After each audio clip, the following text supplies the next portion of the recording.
Presentamos A Fondo con José Ignacio Beteta. Análisis económico, análisis político en A Fondo.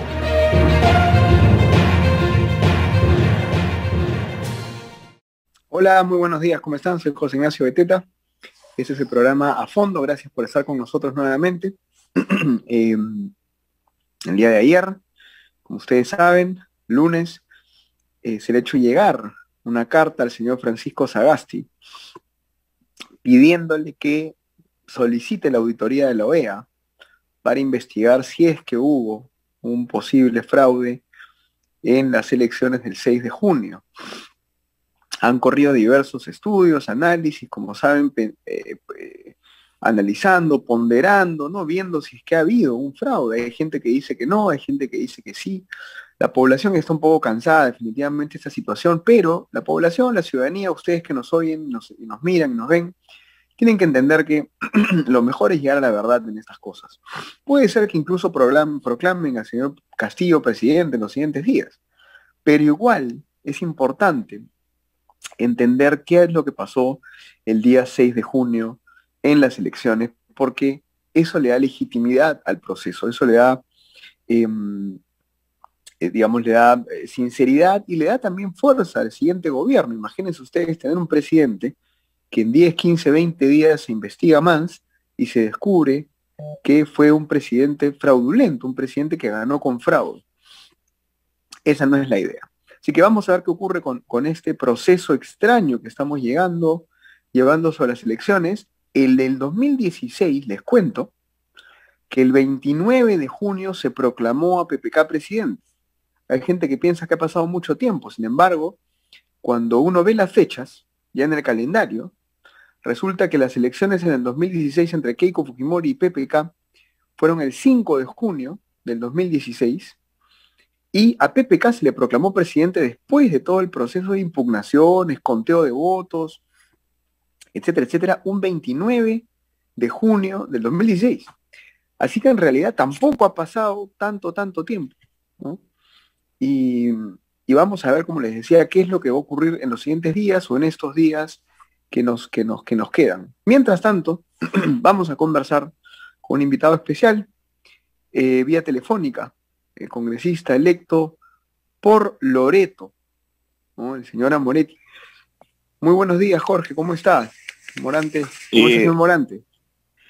Buenos días, ¿qué tal, José Ignacio? Y solamente he escuchado tu comentario, y solamente para añadir que en el caso de PPK no hubieron la cantidad de impugnaciones ni la cantidad de denuncias que hay hoy en día, ¿no? En esa oportunidad, cuando se proclamó a PPK, el número de impugnaciones o algo fueron bajísimas, por no decir prácticamente ninguna, ¿no? Sí, es cierto. Y en esa línea, mi primera pregunta va por ahí. ¿Cuál es su opinión acerca de este proceso? ¿Qué cree que debería ocurrir? Mira, yo creo que es muy acertado lo que tú señalaste al inicio, en el sentido de que efectivamente creo que la población ya está cansada, pero dentro de la población también hay una idea bastante clara de que ha habido por lo menos malos manejos o irregularidades, ¿no? Nosotros planteamos que ha habido un fraude en mesa. Hay otros que señalan que hay incluso ya participación de los organismos electorales. Nosotros no llegamos tan lejos. Sin embargo, creo que es fundamental, tal como lo señalaste, saber la verdad. Los magistrados del Jurado Nacional de Elecciones se basan siempre en lo que es la ley orgánica de elecciones, lo cual está bien en un principio. Sin embargo, no olvidemos que esa ley orgánica de elecciones tiene más de 24 años y por lo tanto muchos de sus principios y muchos de sus conceptos también están desfasados de acuerdo a la tecnología actual, de acuerdo a la sociedad actual, ¿no? Entonces, aquello que en su oportunidad se llamaba conservación del voto, evidentemente puede ser claramente reemplazado por un tema de transparencia. Durante los 10 últimos años, o más tiempo, hemos escuchado a lo largo de todo este tiempo y por todos los medios de comunicación y por calles y plazas a determinados grupos políticos, determinados sectores de ONG, reclamando permanentemente por la transparencia, lo cual me parece absolutamente válido. Entonces, digamos, me parece bastante extraño que en una circunstancia como esta, cuando se trata de una elección de la presidencia de la República, hay una cerrazón para evitar justamente esta transparencia. ¿Qué cosa más transparente podría ser? Mostrar las actas y mostrar la lista de votantes de cada mesa, contrastarlas y en base a eso determinar, bueno, la cantidad de votantes que aparece en el acta de votación es la misma de la cantidad de gente que votó en esa mesa. Primera pregunta. Segunda pregunta, en las listas de votación, en las listas de cada mesa, y aparecen como votantes personas, por ejemplo, que hubieran fallecido, o que hayan aparecido menores de edad, o que se vea claramente que ha habido una suplantación de la persona por temas de firmas, falsificación de firmas. Como tú señalabas, es realmente grave la posibilidad de llegar a tener a un presidente, cualquiera que esto sea, o sea, podría ser Castillo, podría ser Keiko, ¿no? Con falta de legitimidad. Con el Congreso pasado, el Congreso que fue elegido en 2016, mucha gente se mató hablando de que era un Congreso que era ilegítimo, pero fue un Congreso que ganó legalmente. El señor Castillo, si es proclamado así nomás, porque simple y llanamente al señor Salazarena no le da la gana de hacer una investigación más profunda, y no olvidemos que el Jurado Nacional de Elecciones, una de sus facultades principales es justamente la de fiscalización, cosa que debería de hacer, y simplemente lo proclama. Y el día de mañana se demuestran las pruebas de que ha habido fraude o que ha habido irregularidades, claramente el señor es ilegítimo, ¿no? Y eso podría poner al Perú en una situación muy grave. De acuerdo. Viendo ya que esto va a ocurrir, vámonos a poner en el escenario en que el señor Pedro Castillo, digamos, ¿por qué le ha guardado silencio hasta ahora? No ha tenido, digamos, ningún comentario, no se le ha escuchado. De hecho, la señora Keiko Fujimori también ya guardó silencio desde hace ya varios días. Ninguno de los dos candidatos ha planteado. Lo único que ha hecho la señora Keiko es plantear, digamos, esta carta, este pedido al señor Sagasti, ¿no? Acompañado de muchas firmas, pero digamos, han ya guardado un discurso muy suave. Vamos a imaginar que el señor Pedro Castillo es proclamado presidente. Como Congreso, como fuerza popular, y usted como congresista, ¿cómo ve este nuevo Congreso que llega?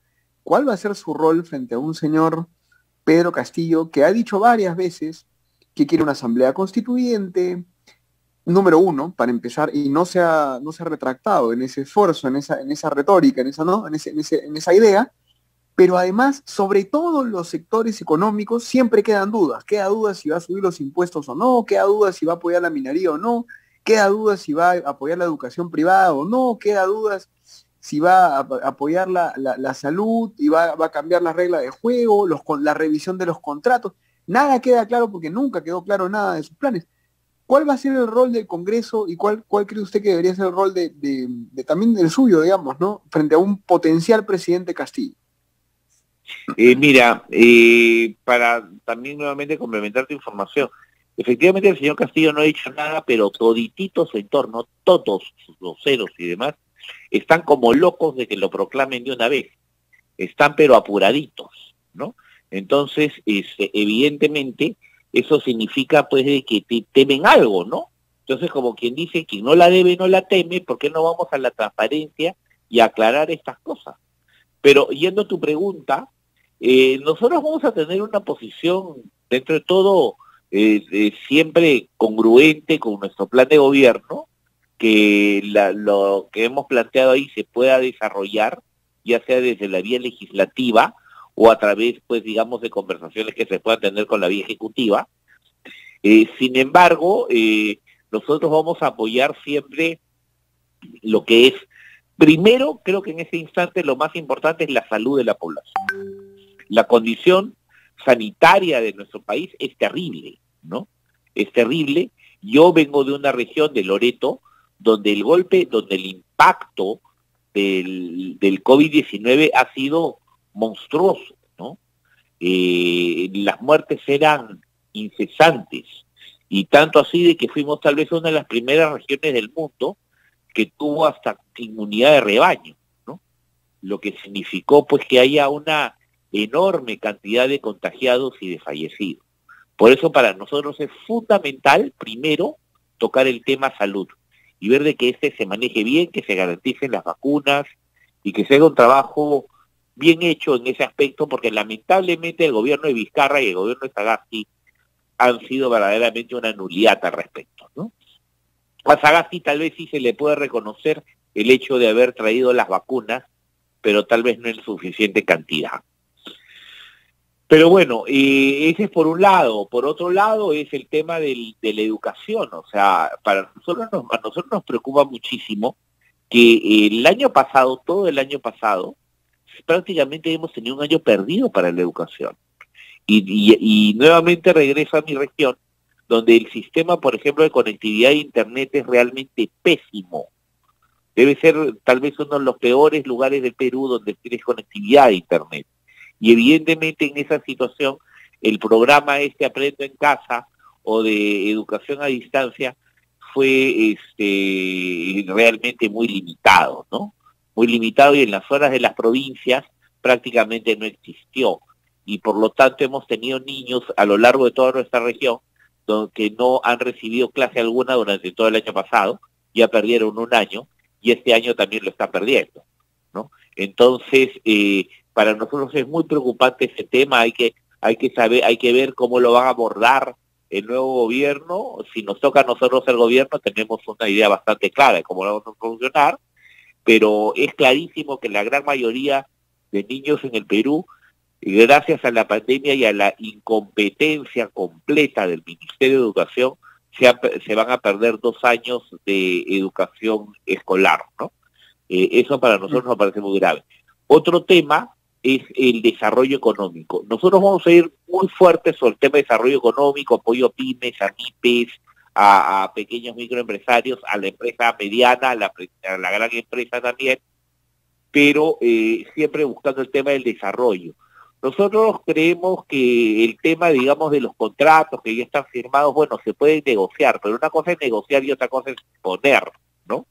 El tema de una negociación es justamente eso, es un acuerdo entre partes. No puedes venir con imposiciones porque luego simple y llanamente eso te acarrea procesos internacionales que seguramente vas a perder. Entonces, eso significa claramente incluso hipotecar al Estado para generaciones futuras, porque los montos que te van a pedir indemnizatorios van a salir de los fondos públicos. Ya miremos lo que le está pasando en este momento a la Argentina, por ejemplo, ¿no? Que ha pasado por una situación similar, ¿no? Entonces, nosotros vamos a ir por ahí. Y con respecto al tema de nueva Constitución, nosotros lo tenemos clarísimo. Nosotros creemos que la Constitución está bien, la Constitución es vigente, está muy bien, pero que necesita ajustes, como toda Constitución, evidentemente, que se pueden ver algunos temas de reforma. El tema del cambio constitucional, nosotros no estamos con eso. Y por lo menos nosotros vamos a colaborar, vamos a hacer una oposición leal, en el sentido que vamos a hacer oposición, no seríamos gobierno, en ese hipotético caso, ¿no? En el hipotético caso que estuviera Castillo, ¿no? Seremos una oposición leal, pero sin embargo, cuando quieran cruzar la línea de la democracia, de cumplir con los estándares democráticos, o que quieran cruzar la línea de violaciones constitucionales, ahí sí nos van a tener al frente claramente, ¿no? De acuerdo.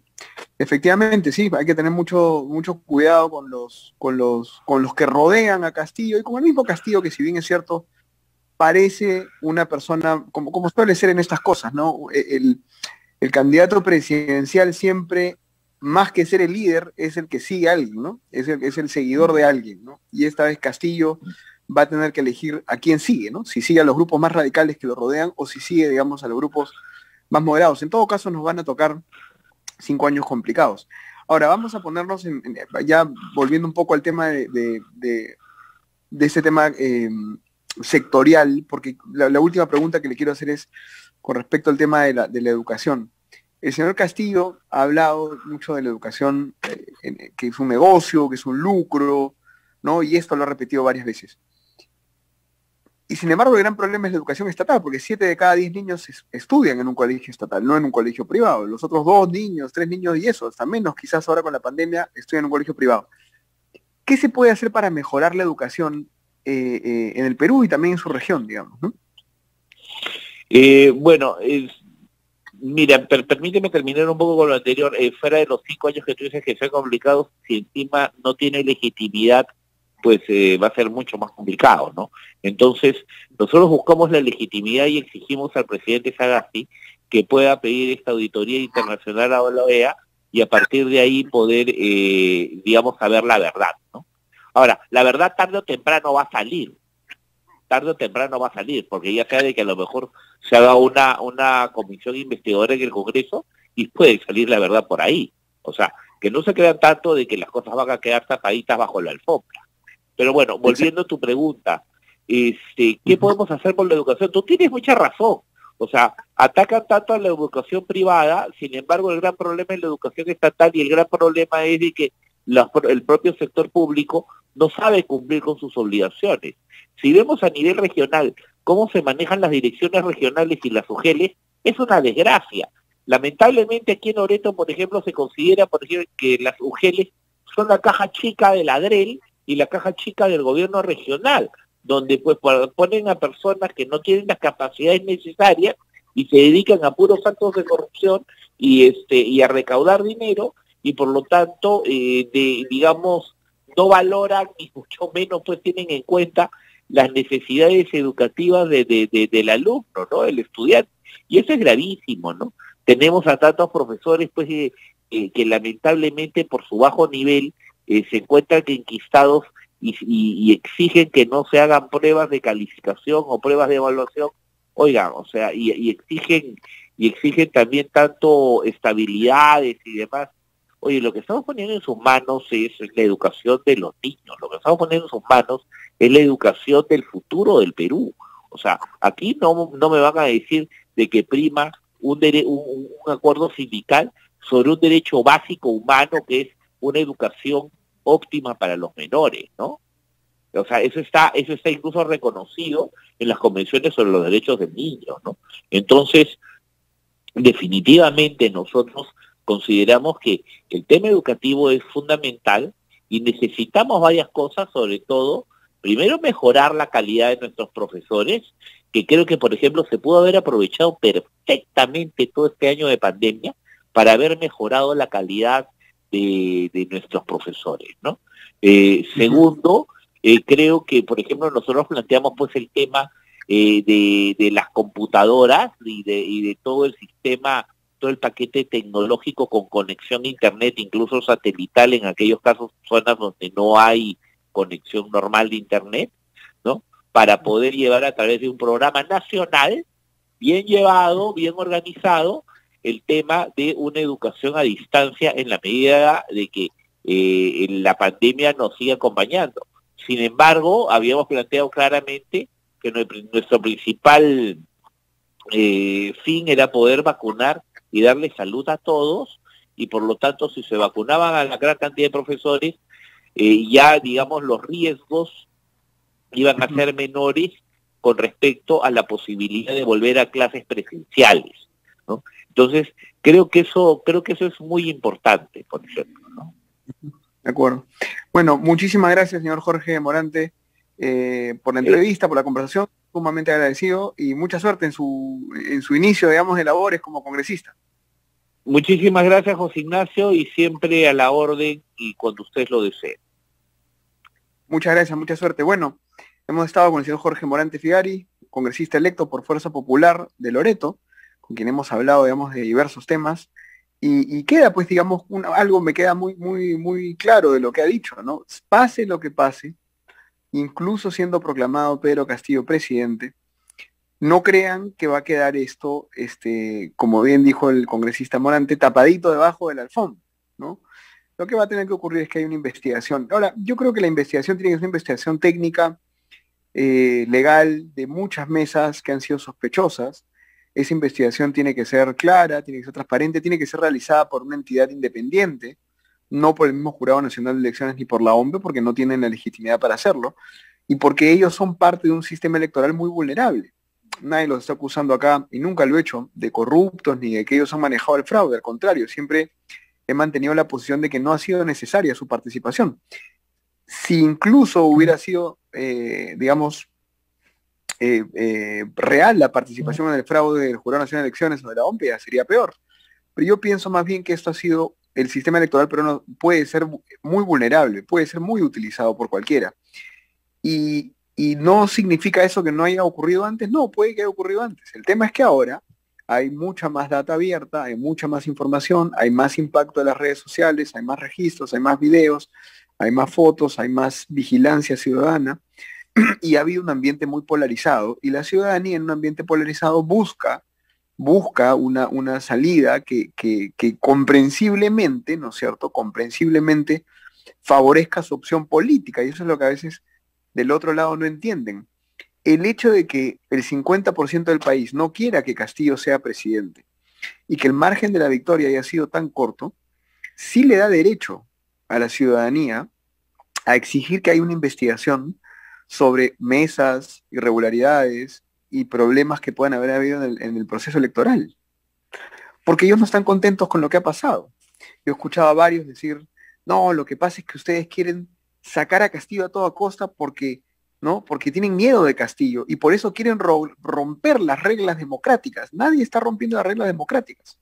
Lo que se está pidiendo es llegar al fondo de un asunto que para algunos es extraño, con ciertos números y cierta data, y además también con ciertas evidencias de vulnerabilidades, definitivamente, y para otros no lo es tanto.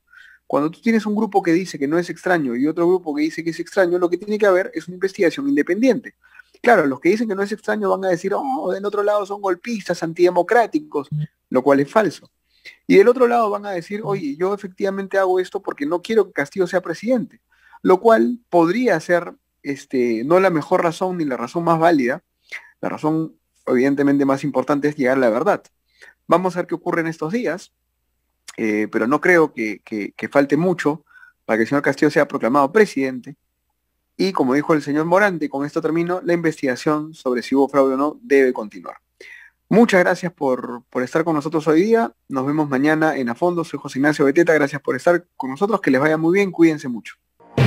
Presentamos A Fondo con José Ignacio Beteta. Análisis económico, análisis político en A Fondo.